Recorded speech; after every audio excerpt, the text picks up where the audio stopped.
Hello my YouTube family, Radhe Radhe. कैसे हैं आप सब? आई होप आप सब बहुत बहुत अच्छे होंगे। आप सभी का वेलकम है आपके अपने सुनीता शर्मा ब्लॉग पर।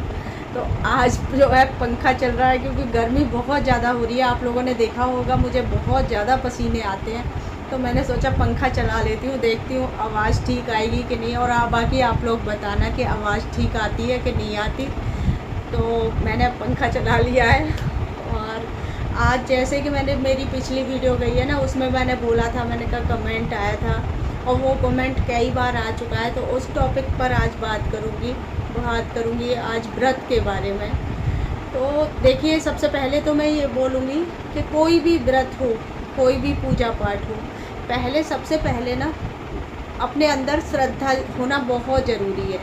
जैसे कि हम किसी भी व्रत को रह रहे हैं तो पहले उसके लिए ना हमारे मन में श्रद्धा होनी चाहिए कि हम इस पूजा पाठ को कर रहे हैं और इसको बिल्कुल बिना स्वार्थ के। ऐसा नहीं है कि हम किसी पूजा पाठ करते हैं तो उसमें अपना कि ये चीज़ हो जानी चाहिए, वो चीज़।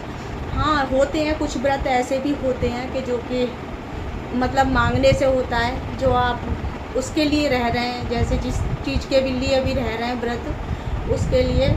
तो कुछ व्रत ऐसे भी होते हैं, तो आज मैं उसी के बारे में बात करूँगी। जैसे कि जो व्रत है श्रद्धा, मतलब जो भी आपकी इच्छा पूरी करने वाला व्रत है, वैभव लक्ष्मी व्रत। तो इसी के लिए कमेंट आ रहा था क्योंकि मेरी वैभव लक्ष्मी वाली मतलब व्रत वाली ही वीडियो देखी उन्होंने, तो उस पर 2-3 बार कमेंट आया क्योंकि हो सकता है उनको मतलब व्रत रहना हो। तो इस वजह से मैंने ये अब बहुत ज़रूरी समझा, क्योंकि अभी आया जल्दी में जो कमेंट आया ना, तब मुझे याद आया, अरे ये तो पहले भी आ चुका है, होता है ना। तो हो सकता है उनको व्रत रहना हो, तो ये मतलब मैंने बता दिया। जैसे कि कोई भी व्रत रहते हैं तो उससे पहले हमारे मन में श्रद्धा होनी बहुत ज़रूरी है कि हमें बहुत ज़्यादा श्रद्धा से इस व्रत को रखना है। और ये इस चीज़ को बिल्कुल मानती हूँ मैं कि ये बिल्कुल इच्छा पूरी करने वाला व्रत है। आप जिस भी चीज़ के लिए आप व्रत रहोगे वो आपकी व्रत होने पर पूरी हो जाएगी। जो इच्छा आपकी है वो इच्छा पूरी हो जाएगी। तो ऐसा ये व्रत है। और इस व्रत को ना कोई भी रह सकता है, जैसे कि बेटियां भी रह सकती हैं और सुहागिन स्त्रियाँ भी रह सकती हैं, और जो मेरे जैसी हैं ना वो भी इस व्रत को रह सकती हैं। यानी कि मेरे हस्बैंड नहीं है तो इस व्रत को वो भी रह सकती हैं। क्योंकि पहले ना बीच में जैसे मेरे हस्बैंड ख़त्म हुए थे, उसके बाद में ना जैसे मैं उससे पहले मैं बहुत बार व्रत रही हूँ, कई बार व्रत रही हूँ। तो और उद्यापन साथ के साथ हो जाता है इसका। जितने भी व्रत रहते हैं ना उसको उद्यापन हो जाता है। उतने व्रत रहने के बाद आप तुरंत ही उद्यापन कर दीजिए इसका। तो ऐसे करके मैं पहले रही थी, लेकिन फिर जो है मुझे मन में फिर से लगा कि मुझे व्रत रहना चाहिए। लेकिन क्या हुआ था ना कि मेरे मन में अंदर से ये आता था कि मत पता नहीं इस व्रत को रहते हैं कि नहीं रहते, क्योंकि बहुत सी चीज़ें ऐसी होती हैं कि हम लोग किसी से पूछ भी नहीं पाते। ना तो अपनी मम्मी से पूछेंगे, क्योंकि उनको भी ऐसी चीज़ें सुन के ना दुख होता ही है किसी भी चीज़ को, कि जो हम पूछते हैं मतलब जिस चीज़ को हम पूछ रहे हैं ना कि ऐसे हम हैं तो हम ऐसे व्रत को रह सकते हैं कि नहीं रह सकते। लेकिन मुझे फिर किसी ने बताया कि इस व्रत को कोई भी रह सकता है। तो मैं इसीलिए क्लियर कर रही हूँ कि हो सकता है कि जो मुझ जैसी बहनें हैं वो भी रहना चाहती हूँ, और जो बेटियाँ हैं वो भी रहना चाहती हूँ, वो भी इस व्रत को रह सकती हैं। और आप ना इस व्रत के लिए आप एक बार संकल्प लीजिए, जैसे कि आपको 7 व्रत रखने हैं, 11 रखने हैं या 21 रखने हैं। आप अपने हिसाब से पहले दिन जब व्रत रहोगे ना तो उसी दिन आपको ये मतलब तय कर लेना है पूजा में बैठ के कि हमें ये इतने व्रत रखने हैं और हमारी इच्छा ये है। जो भी आपकी इच्छा है वो वहाँ पर आपको माता रानी से बोल देनी है, वैभव लक्ष्मी माँ से। और वैभव लक्ष्मी माँ की किताब आती है इसी के नाम से, तो उसकी जो है कहानी पढ़नी है। और कहानी आप सुबह को नहाकर मतलब नहाने के बाद में पूजा करो, शाम तक आपको जो मेन पूजा होती है ना आपकी, वो शाम को होती है 4 बजे के बाद में। आप कभी भी दिन छुपने से पहले इस पूजा को किया जाता है। तो मैं जैसे रह रही हूँ ना, हो सकता है मैं थोड़ा अलग भी रहती हूँ, लेकिन मैं जैसे रह रही थी ना मैं उसी तरीके से बताऊँगी, क्योंकि मैं सादा सिंपल रहती हूँ। और पूजा पाठ में बस विश्वास रखती हूँ, अपने मन में विश्वास रखती हूँ। तो इसीलिए मैं आप लोगों को बता रही हूँ, क्योंकि जैसे मैं रहती थी वैसे ही बता रही हूँ मैं। तो इस व्रत को ऐसे किया जाता है सुबह को, मतलब सुबह को तो पूजा पाठ करके नहा धो के, और बस इस व्रत में यही होता है कि किसी की बुराई नहीं करनी होती, किसी की चुगली नहीं करनी होती। ये सब चीज़ें आप मतलब अपनी तरफ से अच्छा करो। सामने वाला कोई क्या कर रहा है, बहुत सी चीज़ें ऐसी भी होती हैं, आप व्रत रह रहे हो ना, तो सामने वाला कोई आपको बहुत सारी चीज़ें सुनाने की भी कोशिश करेगा। ऐसा होता है इसमें कि, लेकिन आपको वो चीज़ें इग्नोर करनी है। आप आराम से अपना शांति से व्रत रहो अपना।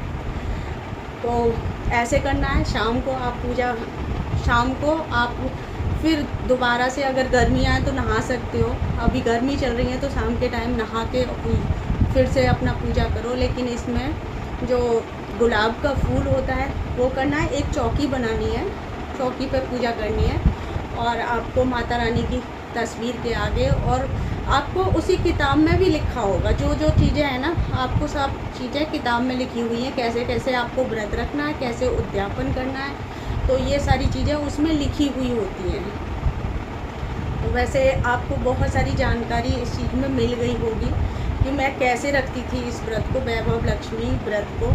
और सच में यकीन मानिए, अगर आप रहोगे ना इसको, तो आपका खुद ही मन करेगा। क्योंकि मैं इस व्रत को, अभी तो मैं काफ़ी टाइम से नहीं रही, शायद मुझे लगता है 6-7 महीने हो गए होंगे उस वीडियो को, जब मैं रही थी लगातार। तो हर मेरा डेली रूटीन है, तो मैं डेली वीडियो आती थी, हर शुक्रवार को वीडियो आती थी मेरे व्रत की। तो वही वीडियो आप लोगों ने देखी होगी। तो मैंने ये मतलब बहुत ज़रूरी समझा इस चीज़ को बताना कि व्रत को, क्योंकि मैं पूजा पाठ में थोड़ा विश्वास रखती हूँ। बीच में हो गया था, जब मेरे हस्बैंड ख़त्म हुए थे ना, तो बहुत ज़्यादा विश्वास हो गया था, अरे कुछ नहीं होता, कुछ नहीं होता। लेकिन आपकी जो मन की शांति होती है ना, वो पूजा से ही होती है। आप पूजा करोगे, 10 मिनट बैठोगे, उसमें ध्यान बटेगा आपका, तो पूजा से बहुत आपको अंदर से एनर्जी आती है। तो वैसे जब तक मैं पूजा पाठ नहीं करती थी ना, उससे पहले देखो मेरी आँखों का क्या हाल हो रखा है। ये रो रो के जो मेरी आँखें हो गई हैं ना, बहुत बुरा हाल हो गया है रो रो के। तो ऐसा हो जाता है, क्योंकि बहुत सारी परेशानियाँ, ऐसा नहीं है कि हर किसी की लाइफ में होती हैं, ऐसा नहीं है। आप मतलब हर घर में परेशानी होती है, किसी को किसी चीज़ का दुख, किसी को बेटे का दुख, किसी को पति का दुख, किसी को किसी चीज़ का दुख, तो होता है, सबको होता है। ज़्यादातर परेशानियाँ कहीं ना कहीं से, आपके पास पैसा है तो कोई और दुख होगा, पैसा नहीं है तो पैसे का दुख कि भाई पैसे नहीं है, तो ऐसे परेशानियाँ आती रहती हैं। तो आप इस व्रत को रख सकते हो। और जो कमेंट किया है आपने, वो आप वीडियो देख रहे हो तो मुझे भी फिर से कमेंट करना कि आपने ये वीडियो देखी मेरी। तो चलिए, आज के इस वीडियो को तो मैं यहीं पर ख़त्म करूँगी। आई होप मेरा छोटा सा वीडियो आपको पसंद आया होगा। और हाँ, एक चीज़ बताती हूँ मैं, जब भी आप व्रत रखो ना, आप रेड कलर का कपड़ा पहनना चाहिए व्रत में। माता रानी का व्रत है तो रेड कलर का कपड़ा, ज़्यादातर सूट हो, साड़ी हो, कुछ भी जो भी पहनते हो आप, वो सब पहनना चाहिए। तो चलिए, एक चीज़ और है कि आप शाम को खाना खा सकते हो इसमें। जैसे कि आप मंडे का व्रत रखते हो ना, शाम को खाना खा लेते हो, उसी तरीके से ये व्रत है कि आप शाम को सब्जी, पराठा, पूड़ी, जो भी खाना चाहते हो, मतलब शाम को खा सकते हो। और इस व्रत में शाम को अगर हो सके तो आप खीर का भोग ज़रूर लगाइए, क्योंकि मतलब बहुत ज़रूरी होता है इसमें व्रत में। आप खीर नहीं बना सकते हो, कुछ और मीठा बना लीजिए, जैसे हलवा बना लीजिए, लेकिन खीर जो है होती है इस व्रत में। खीर का ज़्यादा वो माना जाता है, शुभ मानी जाती है कि खीर का भोग। तो क्योंकि उद्यापन जब होता है ना, तो खीर का उद्यापन में भी खीर बनती है। तो ये व्रत इस तरीके से रखा जाता है। और बाकी आप पूरा जो डिटेल है, आप किताब मंगा लीजिए, उसमें पूरा व्रत देख लीजिए कैसे कैसे रखना है, उसमें सारा कुछ लिखा हुआ है किताब में। बाकी आपको पूजा कैसे करनी है, शाम को एक चौकी लेकर उस पर थोड़े से चावल के दाने रखकर, उसमें लोटा भर के, और आप हो सकता है तो आम की पत्तियां डालकर उसमें, इस तरीके से मतलब आपको पूजा कर लेनी है प्रॉपर। और जो भोग लगाते हो ना, उसी भोग में से सबको आपको थोड़ा थोड़ा घर में दे देना है। जैसे कि घर में जितने भी मेंबर होते हैं अपना प्रसाद के रूप में अपना सबको खा लेना है। और फिर आपको भी खाना है, जो आप भोग लगाते हो आपको भी खाना है, वो खाने के साथ में जब भी खाते हो। तो इस तरीके से ये व्रत रखा जाता है। और भी बातें तो बहुत सारी हैं, लेकिन वीडियो जो है बहुत लंबा हो जाएगा, तो इसलिए मैं बता दे रही हूँ कि जो किताब में लिखा हुआ है ना उसमें से आप देख सकते हो, कहानी भी उसी में से पढ़ सकते हो। जो किताब आती है ना वो मंगा लीजिए, वैभव लक्ष्मी व्रत कथा, ये वाली किताब आती है। और क्योंकि वो वाली किताब जो है ना जब हम उद्यापन करते हैं तब भी सबको दी जाती है किताब। बाकी आप पूछोगे ना उद्यापन के बारे में तो वो भी मैं बता दूंगी, आगे वीडियो बना दूंगी मैं इसके ऊपर कि कैसे कैसे उद्यापन किया जाता है। लेकिन जो मैं बता पाई शायद पूरा बता पाई, नहीं बता पाई। तो चलिए फिर आज के वीडियो बहुत लंबा हो जाएगा, तो आज के इस वीडियो को मैं यहीं पर ख़त्म करूँगी। और आगे और भी कुछ मुझसे पूछना है या कोई भी जानकारी मुझे जो भी वीडियो में आपको दिखता है या कुछ भी मुझे कुछ गलत भी होता है तो उसके लिए भी आप बता सकते हो कि ऐसे नहीं दीदी ऐसे करो, तो मुझे अच्छा लगेगा। तो चलिए इस वीडियो का यहीं पर एंड करूँगी। आई होप मेरा वीडियो आपको पसंद आया होगा। पसंद आया हो तो प्लीज़ लाइक शेयर सब्सक्राइब ज़रूर कीजिएगा। और मिलूँगी एक नए वीडियो के साथ, तब तक के लिए अपना ध्यान रखिए। Bye bye.